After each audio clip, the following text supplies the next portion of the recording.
तिम्रो सहर बजारमा बालेन शाह जस्तो नेता जितेछन्।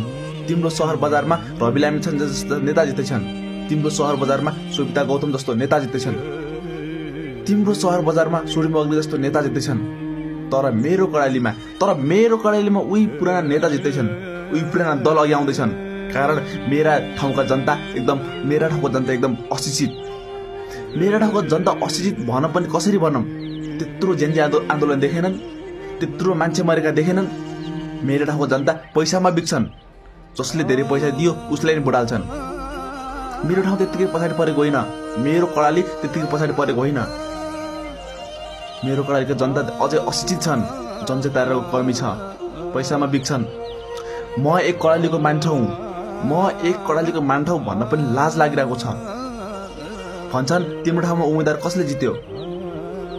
लाज लागेर भन्नुपर्छ उही पुराना दलले जित्यो।